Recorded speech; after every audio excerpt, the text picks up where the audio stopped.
Merhaba, bugün sizlere maka kökünü anlatacağız. Maka kökü tozu ile hazırlayabileceğiniz harika bir tavsiyemiz olacak.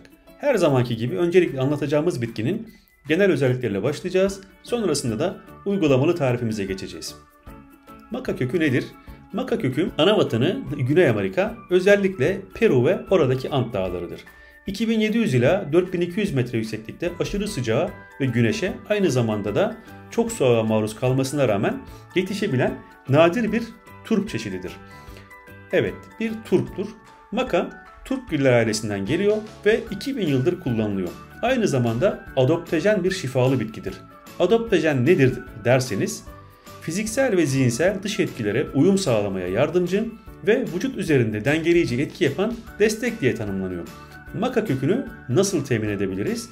Maka kökü toptancılarda şu an kilosu 200 liraya satılırken perakendede kilo fiyatı yaklaşık olarak 700 lira civarında satılmaktadır. Biz bu ürünü Hepsi Burada üzerinden sipariş ettik. Mad Powder markalı ürünü orijinalliği ve hijyenik ambalajı için her zaman tercih ediyorum. Çok çeşitli fiyat aralığında başkaca markalardan satış yapmakta, güvenilir bir aktardan da temin edilebilir. Gelelim hikayesine. Her pahalı ürünün muhakkak bir hikayesi olmalı zaten. Yoksa o fiyatlara satılamaz. Maka'nın da güzel bir hikayesi var. İnkalar en şaşalı dönemlerinde makayı para yerine kullandıkları söylenir. Zorlu ve kaslı İnka savaşçıları da savaşa çıkmadan önce güçlenmek için maka yerlermiş. Daha sonra İspanyollar gelip İnka topraklarını ele geçirdiklerinde makayı öğrenmişler. Demek ki bu savaştan önce maka yemeyi unutmuşlar. Nerede kalmıştım? Makayı öğrenmişler ve güçlü İnka bebeklerinin sırrının da maka olduğunu anlayınca kendileri de yemeye başlamışlar.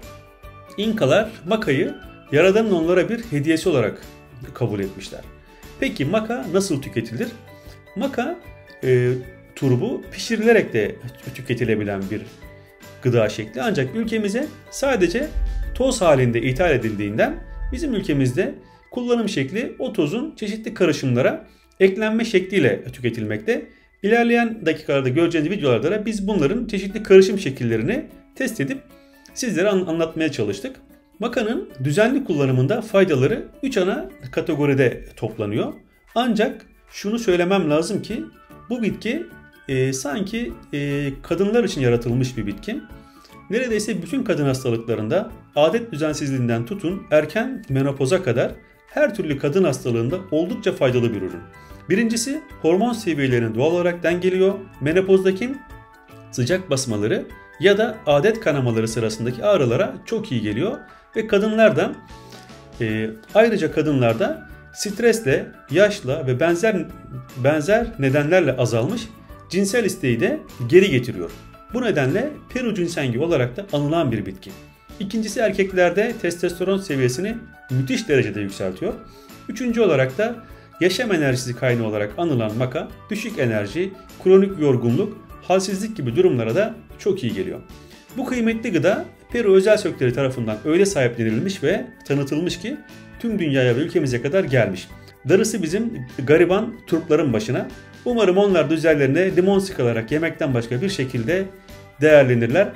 Şifa olsun efendim. Şimdiden afiyet olsun.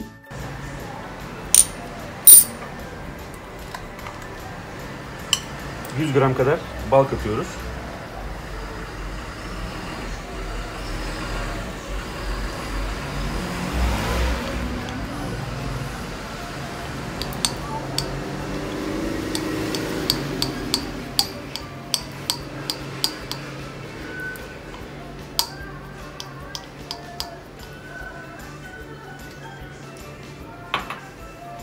Bunun içerisine maka kökümüzü ekleyeceğiz.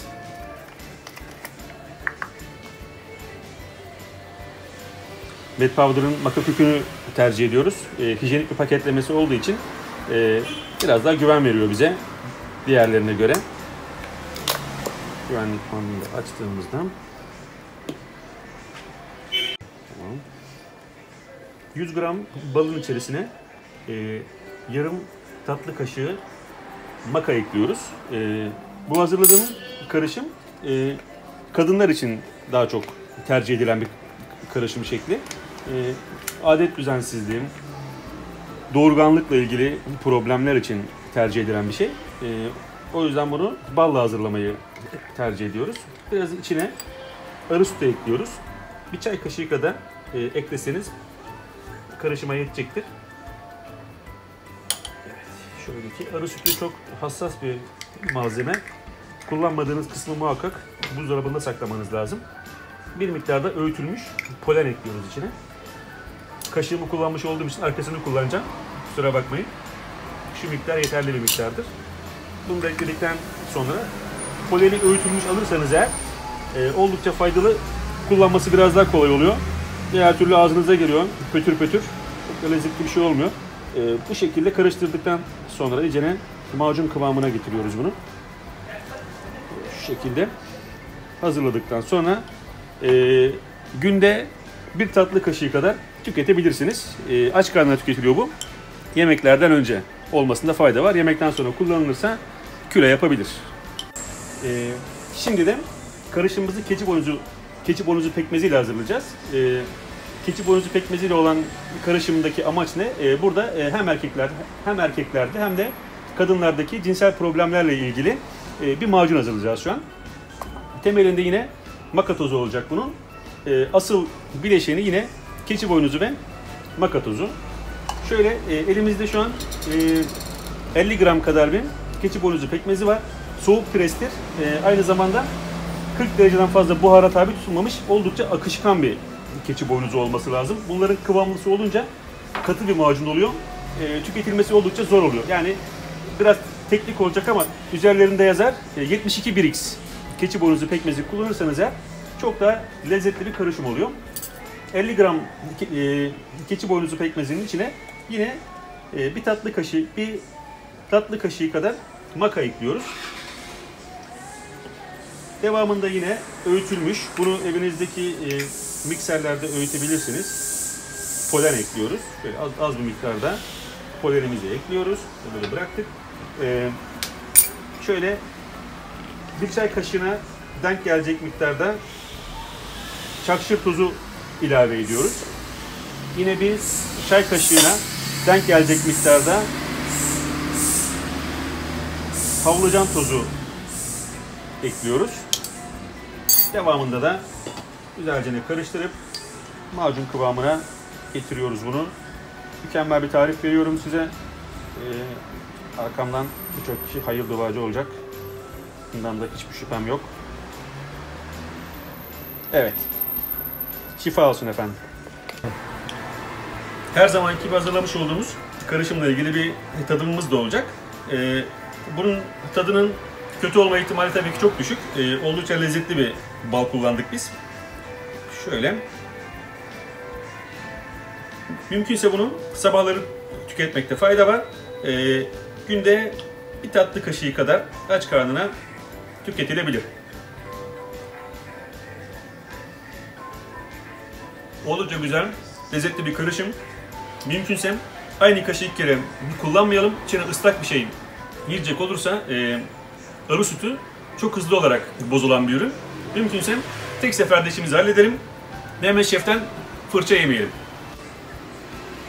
Evet, şimdi karışımımızı tatma zamanı. Biraz daha şöyle kıvam alsın diye karıştırıyorum. Şu an biraz akışkan ama bu ürünü fazla hazırladığınızda bekledikçe kıvamlaşan bir ürün. O yüzden şu anki akışkanlık seviyesi oldukça iyi. Bundan da yine bunu günde 2 kere tüketebilirsiniz. Bir sabahları aç karnına, bir de akşam tüketmenizde fayda var. Şöyle yine bir tatlı kaşığı kadar tüketelim. Tadı bunun da oldukça güzel. Pekmez yemeği seviyorsanız kesinlikle rahatsız etmeyecek, oldukça lezzetli bir ürün. Şimdiden şifa olsun efendim.